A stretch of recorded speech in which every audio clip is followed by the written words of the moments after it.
নমস্কাৰ, মই লীলা দেৱী অন্য এটা ভিডিঅ'লৈ আহিছোঁ। আজি 30 তাৰিখ, মাজত মাত্ৰ আৰু এটা দিন 31 তাৰিখ।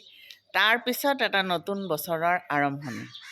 এই যে বছৰটো পাৰ হৈ গ'ল, চাওক এয়া উন্মুক্ত পথ সন্মুখত আপোনাৰ জীৱনৰ কাৰণে।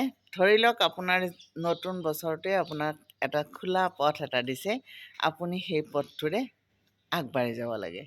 এই যে খোলা পথটো আপুনি দেখিছে, দৃষ্টি যিমানলৈ গৈছে তাৰ আগত কি আছে আপুনি নাজানে। মানুহৰ জীৱনটো তেনেকুৱা। আপুনি আগবাঢ়ি গৈ আছে, সন্মুখত ৰাস্তা, কিন্তু দৃষ্টিৰ সিফালে সিটো পাৰে কি আছে আপুনি নাজানে। আপুনি আগবাঢ়ি যাব লাগিব, আৰু সন্মুখত যদি এই পথৰ শেষত যদি আপোনাৰ কিবা বাধা আছে, সেই বাধা অতিক্ৰম কৰি আপুনি আগবাঢ়িব লাগিব। যদি সেই বাধা আপুনি আগবাঢ়িব নোৱাৰে, ভাঙি আগবাঢ়িব নোৱাৰে, তেতিয়াহ'লে তাতে স্থবিৰ হৈ ৰ'ব আপোনাৰ জীৱনৰ গতি। গতিকে জীৱনটোক যেতিয়া আপুনি আগবঢ়াই লৈ যাব, তাৰ লগে লগে সেই মনত সেই উদ্যমটো লাগিব যে সন্মুখৰ এই ৰাস্তাত, সন্মুখত দেখা এই মসৃণ ৰাস্তাত যদি কেতিয়াবা কিবা সমস্যাৰ উদ্ভৱ হয়, সেই সমস্যাখিনিক হেলা ৰঙে অতিক্ৰম কৰি আগবাঢ়ি যোৱাৰ সাহস লাগিব। গতিকে পুৰণি বছৰটোতে কথাখিনি ক'লোঁ যে নতুন বছৰটো সকলোৰে মসৃণ হওক, আৰু আগবাঢ়ি যোৱাৰ কাৰণে এই যে এটা ৰাস্তাৰে আপুনি আগবাঢ়ি যাব, সন্মুখত যি সমস্যা আহে সেই সমস্যাৰ মুখামুখিকৈ যুদ্ধ কৰাৰ মানসিক আৰু শাৰীৰিক প্ৰস্তুতিখিনি আপুনি কৰিব লাগিব। মানসিকভাৱে প্ৰস্তুত হ'ব লাগিলে আপুনি ভাল কিতাপ পঢ়িব লাগিব, ভাল মানুহৰ সংগত আপুনি থাকিব লাগিব, তাৰ পিছতে ভাল কথা চিন্তা কৰিব লাগিব। আৰু শাৰীৰিকভাৱে হ'ব লাগিলে আপুনি সোনকালে উঠি শাৰীৰিক স্বাস্থ্য সম্বন্ধীয় কামখিনি কৰিব লাগিব। সেয়াই জীৱন প্ৰবাহত আপোনাৰ কথাবোৰ তেনেকুৱাই। ৰাস্তা এটা থাকিলেও সেই ৰাস্তাৰে আপুনি গতি কৰাৰ যিটো আপোনাৰ শাৰীৰিক মানসিক দক্ষতা, সেই দক্ষতাখিনি আপুনি অটুট ৰখাৰ কাৰণে চেষ্টা কৰিব লাগিব।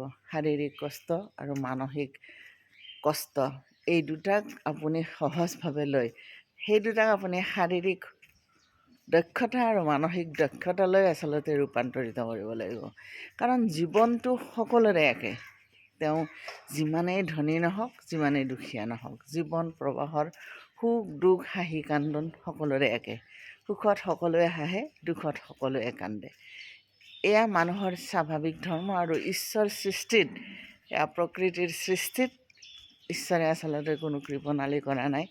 জীৱন প্ৰবাহ এনেকুৱাই। গতিকে জীৱনেৰে আপুনি আগুৱাই গৈ থাকক। নতুন বছৰত সেই আশাই কৰিলোঁ। আগুৱাই গৈ থাকক, সন্মুখৰ সমস্যাবিলাকৰ সৈতে যুদ্ধ কৰক, আৰু যিটো লক্ষ্য বা যিটো সাধনা আপুনি কৰিছে, যিফালেৰে আপুনি আগবাঢ়ি যোৱাৰ এটা পৰিকল্পনা আপুনি কৰিছে, তেনেকৈ আগবাঢ়ক। আৰু প্ৰবাহিত জীৱনত আপোনাৰ বহুত মানুহে বহুত ধৰণৰ কথা ক'বই, সেইবিলাক আপুনি সহজভাৱে লৈ আগবাঢ়িব লাগিব। আপোনাৰ মন আৰু আপোনাৰ মগজুক আপুনি যিমান পাৰে সুস্থভাৱে ৰাখিব লাগিব, আৰু সেইখিনিৰ কাৰণে আপুনি মানসিক বিকাশৰ কাৰণে, আপুনি মানসিক স্বাস্থ্যৰ কাৰণে আপুনি যথেষ্টখিনি চেষ্টা কৰিব লাগিব। কাৰণ মানসিক স্বাস্থ্য যদি আপোনাৰ অটুট নাথাকে, তেতিয়াহ'লে মানসিক শান্তি প্ৰাপ্তিৰ ক্ষেত্ৰত কিন্তু যথেষ্টখিনি অসুবিধাৰ সৃষ্টি হয়। আৰু মানসিক শান্তি পাবলৈ হ'লে বা মানসিক শক্তিটো আপোনাৰ স্থিৰ ৰাখিবলৈ হ'লে আপুনি ভাল কিতাপ পঢ়িবই লাগিব, ভাল মানুহৰ সংগ ল'বই লাগিব, ভাল চিন্তা আপুনি কৰিবই লাগিব। এই গোটেই কথাখিনি ৰাতিপুৱাতে কৈ ৰাতিপুৱাৰ মোৰ কি হয়, যিটো খোজকঢ়া, সেইখিনিৰ লগে লগে আজি মই ভিডিঅ'টো আপোনালোকক আগবঢ়াই দিলোঁ। মই নিজেও যথেষ্টখিনি শাৰীৰিক মানসিকভাৱে সুস্থ থকাৰ কাৰণে চেষ্টা কৰোঁ, পৰিশ্ৰম কৰোঁ। গতিকে সেইখিনি পুৰণা বছৰটোতে সকলোকে ক'লোঁ। আগবাঢ়ি যাওক আৰু নিজক ঠিকে ৰাখক শাৰীৰিক আৰু মানসিকভাৱে আগবাঢ়ি যাওক। সন্মুখত ৰাস্তা আছে, গতিকে সন্মুখৰ দীঘলীয়া ৰাস্তাৰে আপুনি আগবাঢ়ি যাওক আৰু সফলতা অৰ্জন কৰক। মনৰ জোখাৰে সুখী হওক। পুৰণা বছৰটোৰ শেষৰ দিনটোৰ আগদিনা সেইটো কথাই ক'লোঁ। কাইলৈ আকৌ এটা নতুন ভিডিঅ' ল'ম, আকৌ এটা নতুন ৰাস্তাৰে যাম। ঠিক আছে, সুপ্ৰভাত।